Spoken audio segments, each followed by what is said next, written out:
Varicose veins తో బాధపడుతున్నారా? దసరా సందర్భంగా ఉచిత కన్సల్టేషన్, సర్జరీపై 20% వరకు డిస్కౌంట్.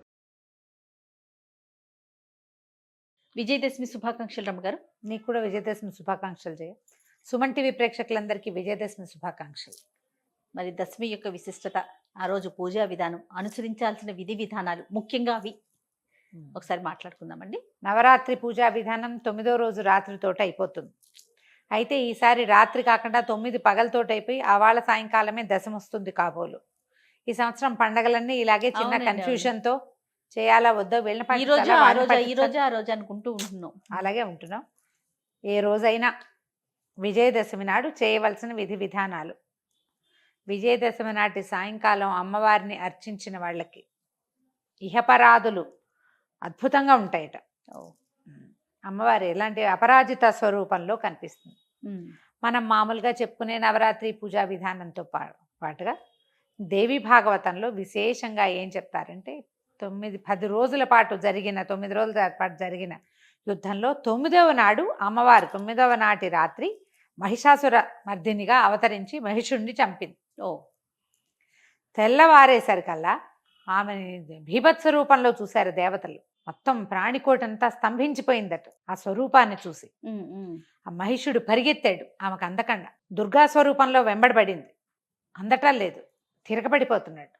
అయితే ఈవిడ ఏం చేసింది, వాడు పరిగెడుతుంటే వాడు వెనకాల పరిగెడుతూ 18 చేతులతోటి అతని వెనకాల పరిగెత్తి, దుర్గకి 18 చేతులు చెప్పరు, 8 చేతులతోటే ఉంది ఆవిడ. తర్వాత స్వరూపమైన మహిషాసురమర్దిని స్వరూపం 18 చేతులు, అష్టాదశ బాహువులతోటి అన్ని శక్తులు కేంద్రీకృతం చేసి మహిషుణ్ణి సంహరించింది. అయితే ఈ అమ్మవారిని ఇలాంటి స్వరూపం రావడానికి కారణం ఆమె ఈ దేవతలందరి దగ్గర ఉన్న శక్తులని స్వీకరించిందట.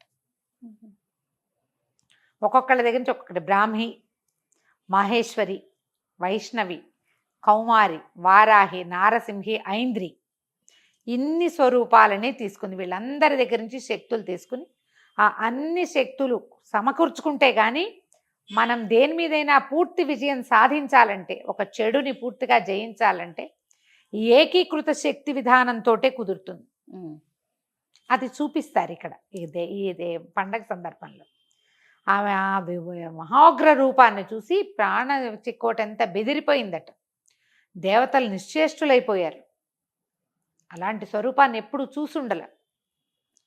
తనని చూసి బెదిరిన ప్రాణికోటిని, దేవతా మండలి అందరినీ చూసి ఆమె పరమశాంతమూర్తిగా వాళ్ళకి దర్శనమిచ్చింది. ఆ దర్శనమిచ్చిన స్వరూపమే అపరాజిత స్వరూపం. ముందు ఎట్లా కనపడుతోంది, నాలుగు చాచి వాడి శిరస్సు ఖండించి ఓ శిరస్సు పట్టుకుని ఇన్ని చేతులతోటి మొత్తం అన్ని ఆయుధాలు ప్రయోగ భంగిమలో ఉన్నాయి. అన్నీ పోయి స్థిమిత శాంత స్వరూపంతో పాశాంకుశాలు పట్టుకుని చక్కగా స్థిమితంగా నీకేం కావాలో నేను అది ఇస్తాను, ఏదైనా నన్ను అడగచ్చు. అంతకుముందు ఆమెను చూసి భయం వేసింది కదా, ఆ భయాన్ని పోగొట్టింది. అపరాజిత అంటే అస్సలు పరాజయమే ఎరుగని తల్లి ఆ స్వరూపంలో కనిపించింది. ఆమెను చూసిన వాళ్ళకి ఇక పరాజయమే ఉండదు, అంతే. ఈ రోజున మనం ఎన్ని రకాలు చేస్తామో, ఈ రోజునే పాండవులు తమ తాలూకు ఆయుధాలని స్వీకరించారు, అజ్ఞాతవాసాన్ని విడిచిపెట్టారు ఈ రోజున. తర్వాత రాముల వారు ఈ రోజునే యుద్ధానికి ప్రారంభం చేశాడు. ఎన్ని రకాల కథలో చెప్పబడతాయి దీని మీద. ఇప్పుడు ఇలాంటి అత్యద్భుతమైన రోజున ఇది ఏమిటంటే దీన్ని విజయ దశమిగా చెప్తారు. ఈ రోజున ఏ పని మొదలుపెట్టినా మన పని అయిపోతుంది, పని శాంతంగా అవుతుంది, పూర్తిగా అవుతుంది, సక్సెస్ఫుల్గా అవటం కోసం పాతకాలంలో క్షత్రియులంతా కూడా ఈ రోజును విశేషంగా భావించి సీమోల్లంఘన చేసేవారంటే యుద్ధానికి సన్నద్ధమయ్యే వాళ్ళంతా కూడా 9 రోజులు అర్చన చేసి 10వ నాడు అపరాజిత అర్చన చేసిన తర్వాత సీమోల్లంఘనం అంటే ఇప్పుడు మనం ఏం చేస్తున్నాం, ఊరి మొగదలకు వెళ్ళి రావాలని చెప్తారు. తెలంగాణ అంతా కూడా ఊరు బయటికి వెళ్ళి రావాలంటారు. ఊరు బయటికి వెళ్ళి రావటం ఇది సీమోల్లంఘనం చేయటం. అంటే ఆ రోజున ఊరు దాటేవాళ్ళు.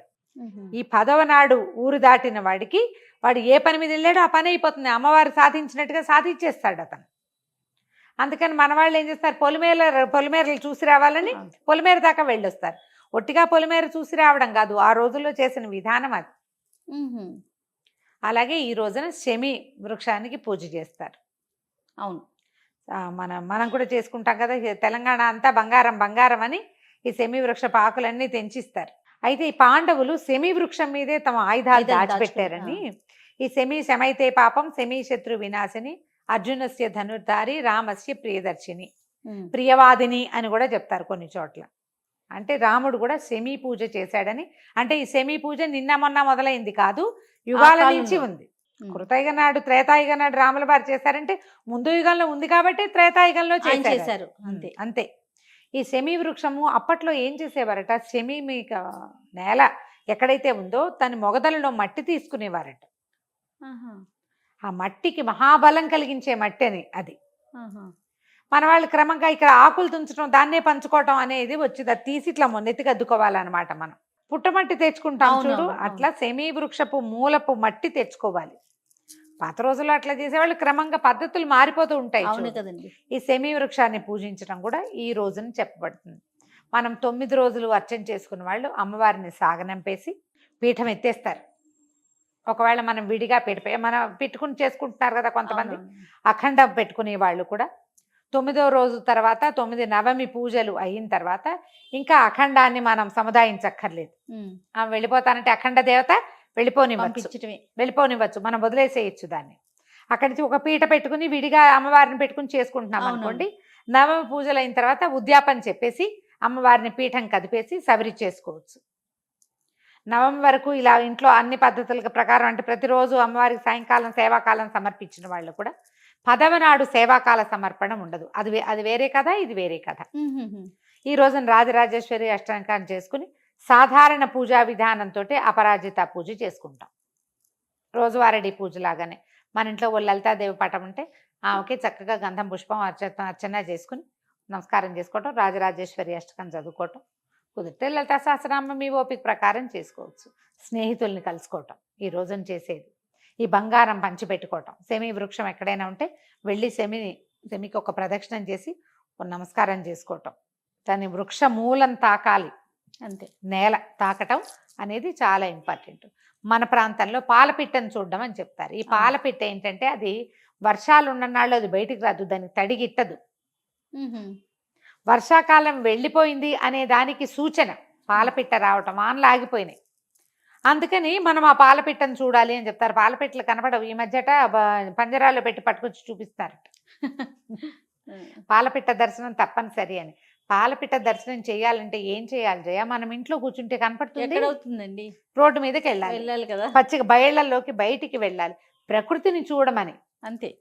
వర్షాకాలం తగ్గిపోయి శీతాకాలం మొదలయ్యేటప్పుడు ఒక శోభాయమానమైన ప్రకృతి ఉంటుంది కదా, అది చూడడం కోసం. అది చూడడం. పైగా శరత్కాలపు వెన్నెలలు మహాబాగుంటాయి. సాయంకాలం పూట బయటకు వస్తే ఆ పాలపిట్ట కనిపిస్తుంది. ఆ వెన్నెలని కూడా సాయంకాలం అయ్యేసరికి చీకటి పడేసరికి మనకి చంద్రుడు కనపడతాడు, చంద్రోదయం అయిపోతుంది కదా, చాలా బాగుంటుంది. శరత్కాలపు వెన్నెల చల్లగా ఉంటుంది. అదే కదా మనం శరత్చంద్రుడు అని చెప్తారు.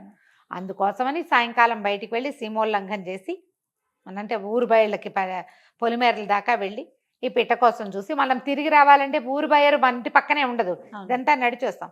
చంద్ర దర్శనం కూడా చేస్తాం పనిలో పని. వాతావరణం ప్రశాంతంగా చల్లదనం మొదలవుతూ కనపడుతుంది. ఆ ప్రకృతిని ఆస్వాదించడం కోసం ఏర్పరిచారు. ఈ విధంగా మనం విజయదశమి పండగ జరిపేసుకోవటమే. ఏదైనా నివేదన చేసుకోవడానికి చక్కెర పొంగలి, తర్వాత శాఖ అన్నము, చక్కగా అన్ని కూరలు వేసిన కదంబ సాదము అలాంటివి నివేదన చేసుకోవచ్చు అమ్మవారికి. స్నేహితులతో మాట్లాడుకోవటము, దేవాలయ దర్శనం చేసి రావటము. ఈ రోజున ఏదైనా ముఖ్యమైన పనులు మొదలు పెట్టదలుచుకున్న వాళ్ళు ఇవాళ మొదలు పెడితే అన్ని పనులు సక్రమంగా అవుతాయి.